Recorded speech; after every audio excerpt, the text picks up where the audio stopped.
Continue. All right. All right. Good morning, everybody. Today is Daf Nun Aleph. So we left off yesterday. We had a brisa that was discussing the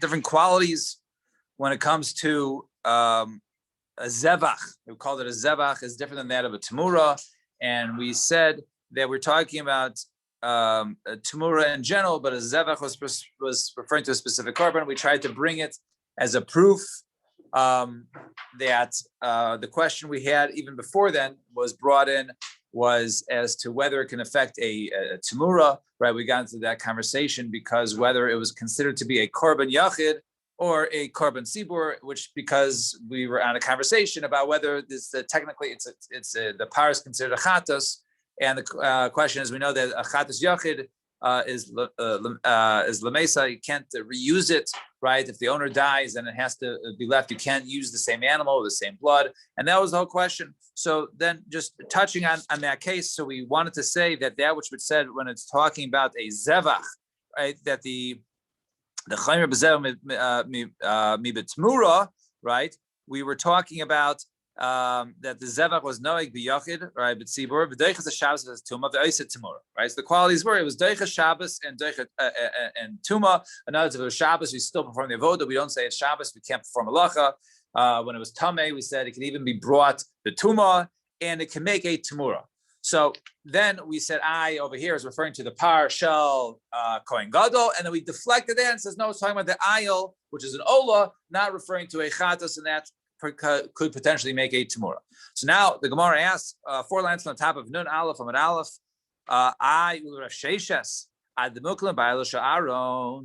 When you deflected it and you said that it was referring to the ayil, the ram of Aaron, which is brought on Yom Kippurim, Lukma b'Pesach. Why don't you say it's referring to a Pesach? The deiche as a Shabbos v'satuma v'yaiset tamura the karban yachid hu. That over there, that it's considered to be. Why don't you say that it's referring to the Karban Pesach, and on that it would be deiche Shabbos tuma and make a tamura the karban yachid hu. So my answer is no. Ain't sheichna Pesach ala yachid. So there's no, because Karban Pesach can't really be considered to be a yachid because the pasuk is learned out. Rashi, brings down the shita of Rabbi Huda from Mesechus Pesachim. Over there, the Gemara learns out there from Losucha Lizbach as a Pesach, right? B'yechad. So it says over there that you can't shech Karban Pesach in all your cities, and the Gemara learns out there, Rabbi Huda learns out there that the Karban Pesach cannot be brought by a single individual; it has to be brought in a group. So therefore, excuse me, it cannot be considered a Karban Yachid. So ancient. What? The Pesach Rishon, right? There's people learn after the pasuk there. Pesach Sheni. So why maybe so let's say it's referring to the Pesach Sheni, right? So Gemara says midachi tuma, right? Who says that by Pesach Sheni it's dachi tuma? And now it's over there. It's talking about deicha Shabbos and deicha tuma. So we know that who says that there's a machlekes over there, that this obviously going to the other opinion that holds that a Pesach Sheni, if it's tameh, then it's not brought. And where is that? The Amar Rav Huna Breid of Yeshua L'Rava, right? So it says Rav Yeshua L'Tana Ma'ishna Pesach the Karban Yachid or Ma'ishna Chagiga the Karban Sibur. So in that conversation, right, which we're discussing yesterday, we mentioned a Chagiga, which is called a Karban Sibur, and the Karban Pesach, which is called the Karban Yachid. So what's the difference? So Ma'ishna Pesach Karban Yachid, Ma'ishna Chagig the Karban Sibur. So why is the Karban Pesach called a Yachid, an individual Karban? But when a Chagiga is called a community Karban, so Imishadasi B'Kenufya Pesach Nami Yas B'Kenufya. If you're saying that Chagiga is brought, a lot of people bring the Karban Chagiga over the time of the Yantif, and thousands of Chagigas are brought, and that's Karban Sibur. So Karban Pesach Nami the same way. So my answer is Ika Pesach Sheni de La'asa B'Kenufaya. No, the Pesach Sheni is not brought in a group. The Pesach Sheni, one individual could have been Tameh, right? He gets pushed off to 30 days later. He brings a Pesach Sheni, he can bring it alone. So therefore, it's considered to be a Karban Yachid. So if that's the case, then that's what you're saying. Then it should be able to be Deicha Shabbos and even Deicha Tuma Pesach Sheni. Samarlei, he says, yeah. All right. So come on, Damar Dachi. Yeah, it must. So this will be like the opinion who holds that a carbon the Pesach Sheni is Deicha Tuma. The title in the Brisa, Pesach Sheni Deicha as a Shabbos, Veina Deicha as a Tuma. Says the Tanakama, the Brisa, the Pesach Sheni is Deicha Shabbos, but is not Deicha Tuma. In other words, if the 15th, right, a month later, or Yudalit actually, right, comes out a month later, right, you bring the Pesach Sheni, right, on Yudalit year. So over there, it's Deicha Shabbos, even if it's on a Saturday. However, it's not Deicha Tuma. If it's Tumah, then you can't do it. Rabbi Yehuda Omer, Af Deicha Tuma. And this Brisa would go like the opinion of Rabbi Yehuda, who says no, the Pesach Sheni is even Deicha Tuma. So what are the reasons over there? So my time to Tanakama, what's the reason according to Tanakama that it's not? Well, it doesn't make sense, right? The whole reason why it was pushed off to Pesach Sheni is because of Tuma, right? The person was Tame, right? So therefore, make a Pesach Sheni, so you do it with Tahara. So all of a sudden Pesach Sheni comes around, you're going to do it with Tuma, you lost out.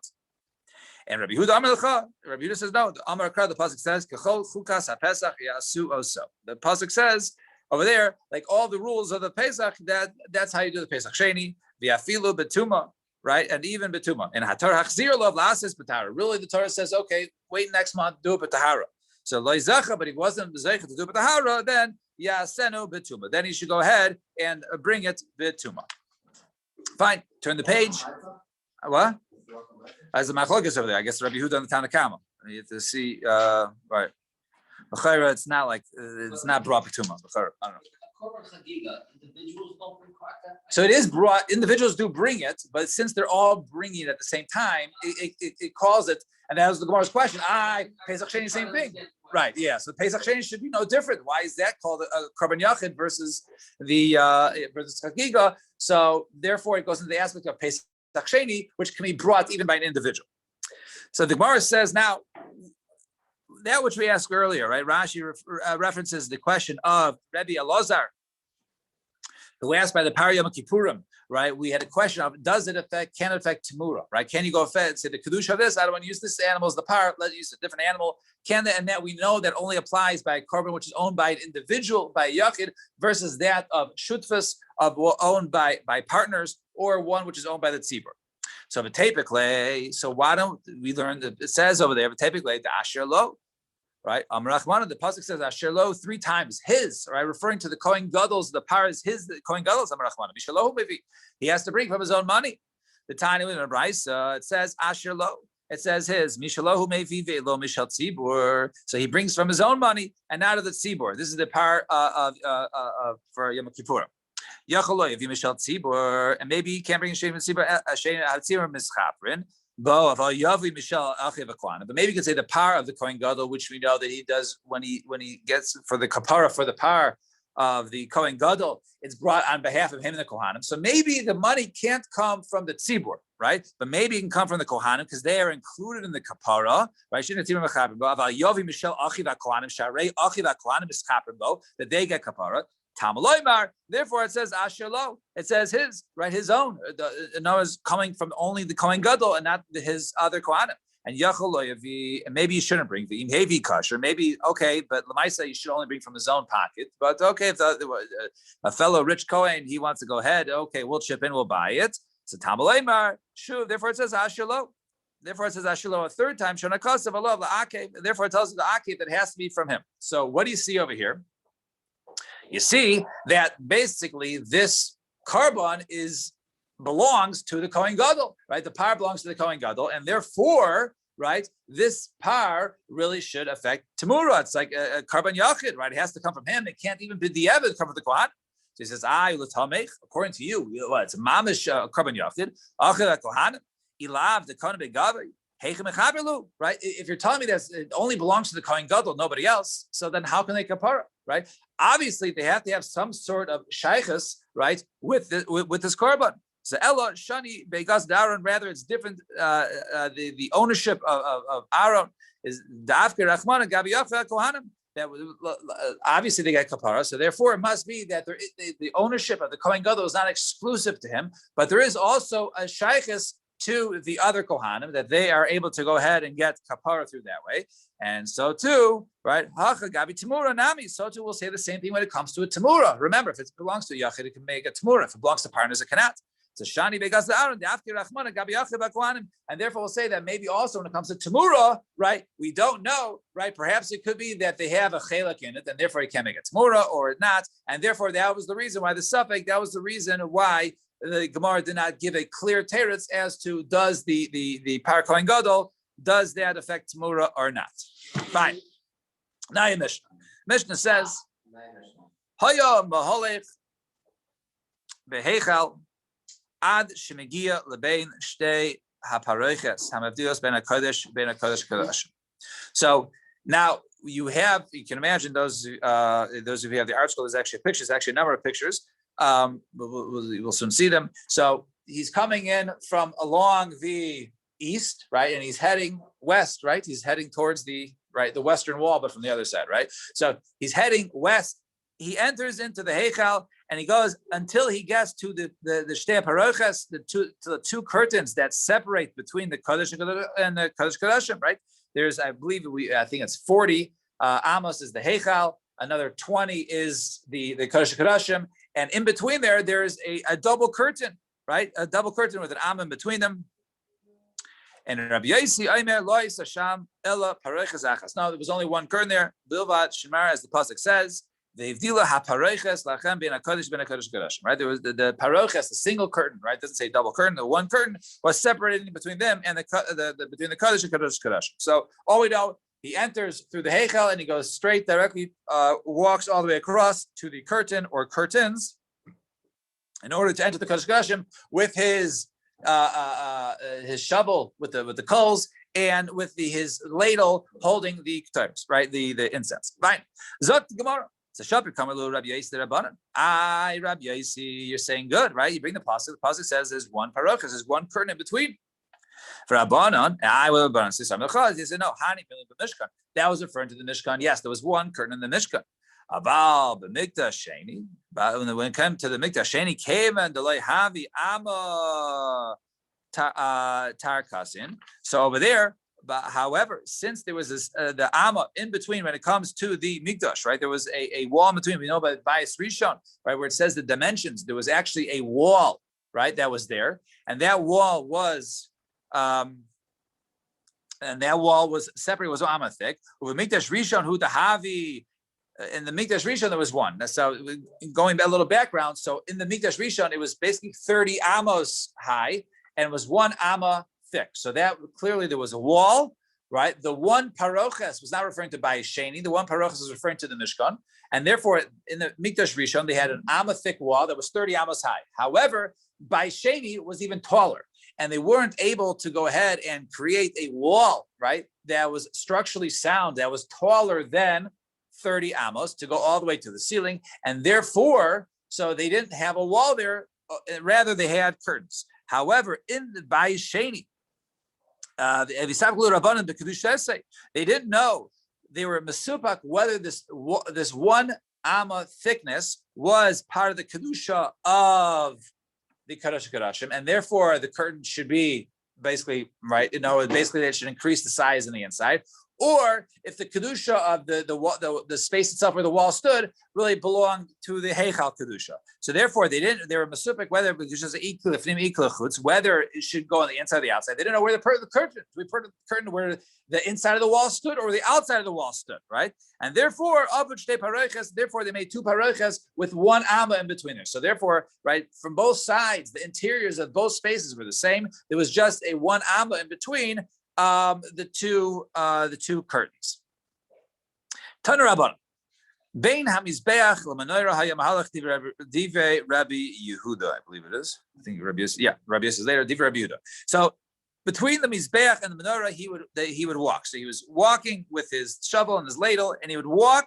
All right. Now, if he's walking straight, those of you who have the picture of the art scroll, right? He's walking straight. First, he encounters the mizbeach hazav, the smaller mizbeach in the middle, right? And then to his right, if he's walking towards the Kodesh HaKodashim, to his right is going to be the Shulchan. To his left is going to be the menorah, right? To his right is north.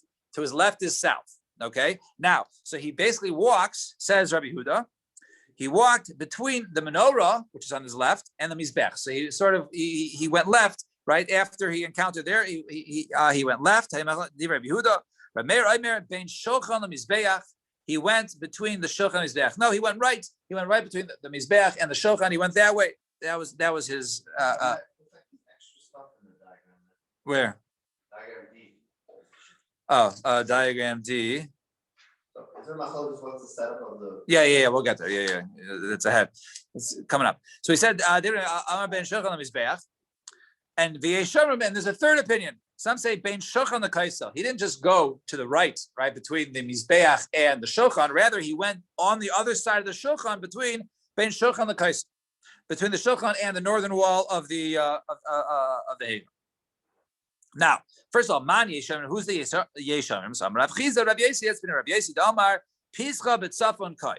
The entrance was not at the southern edge, right? The entrance by the curtains was at the northern edge, and therefore, since the north, so he went north along the wall between the wall and the mizbeach. All right. Rabbi Huda Amelcha Pischa b'daram kai, and Rabbi Huda says no. The wall entrance was in the south, and therefore he went left between the menorah and the mizbeach.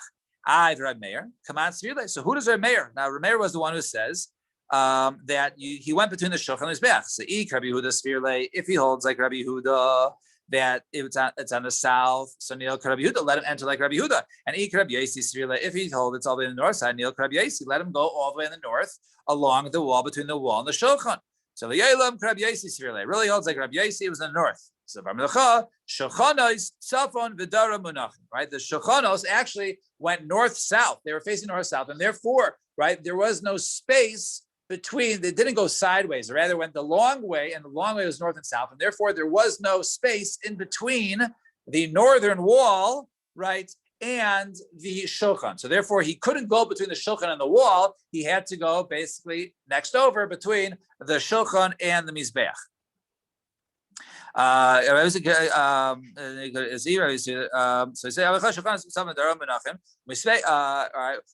shulchan, and therefore the shulchan was blocking it. It was a hefsek there, and therefore he couldn't go that way. The boy same, or give you another teretz. Really, the shulchanos, right? There were multiple ones, right? Went east-west, right? So why did he enter that way? Because the entrance was directly on the north side along the wall. It wouldn't be covenant for him to just walk a straight line to right into the opening. So therefore, since he couldn't go through a straight line to the opening, therefore he sort of took another route. He went between the shulchan and between the shulchan and the mizbeach, and only right at the last second, then he was all the way at the northern edge to enter. All right, la barucha, in order to go straight. A couple more lines. Rabbi Yossi said, no, Chavivin Yisrael. So why did Rabbi Yossi say just walk along the northern wall, even between the shulchan, make a direct line right into the mikdash, into the Kodesh HaKodashim? Rabbi Yossi said, Chavivin Yisrael Yitzrichon Hakasav l'Shaliach, right? Because Yisrael is chaviv to HaKadosh Baruch Hu, right? They're precious. They're able to go ahead and enter through the Kohen Gadol directly. They don't need a shliach. They don't need something else to go ahead for them. Malachim, nothing. They themselves are chaviv, and therefore, since Bnei Yisrael is chaviv to HaKadosh Baruch Hu, therefore they are able to enter directly. And one final question: Rabbi Yehuda, according to Rabbi Yehuda, who held the entrances in the south, Nami Neil Bein Menor LeKaisel. Why didn't he walk along the southern wall directly in? If you're saying Yisrael is chaviv, and they're able, according to one opinion, therefore they can walk directly into the northern entrance. So if you hold as a southern entrance, why couldn't they walk between the menorah and the wall directly in? So Gemara answers, Meshachri Mani, right? Because the menorah was lit. It was black in the walls there, and therefore if he would walk in between the soot from the menorah, he would also blacken his begadim, and therefore don't walk on the wall, and therefore walk between the menorah and the mizbeach. All right, shkayach. We'll stop here. Everyone have a wonderful day, and we'll see you guys tomorrow.